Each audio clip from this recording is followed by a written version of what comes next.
Alright, so if you want to zoom in or out in Excel, here's the video for that. So it is quite simple, guys. First of all, you need to move your cursor onto the bottom side, and here is the zoom thing.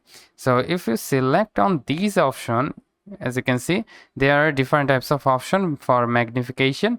So if you select 200% magnification and press OK, and as you can see, we got the 200% magnification.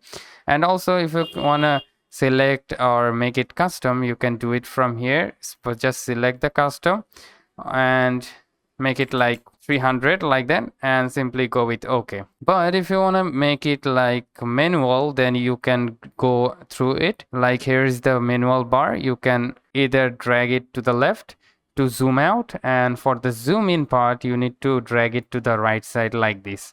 So that's how you can zoom in and out in Excel. So if this video helps you out, if yes, please leave a like and have a very good day.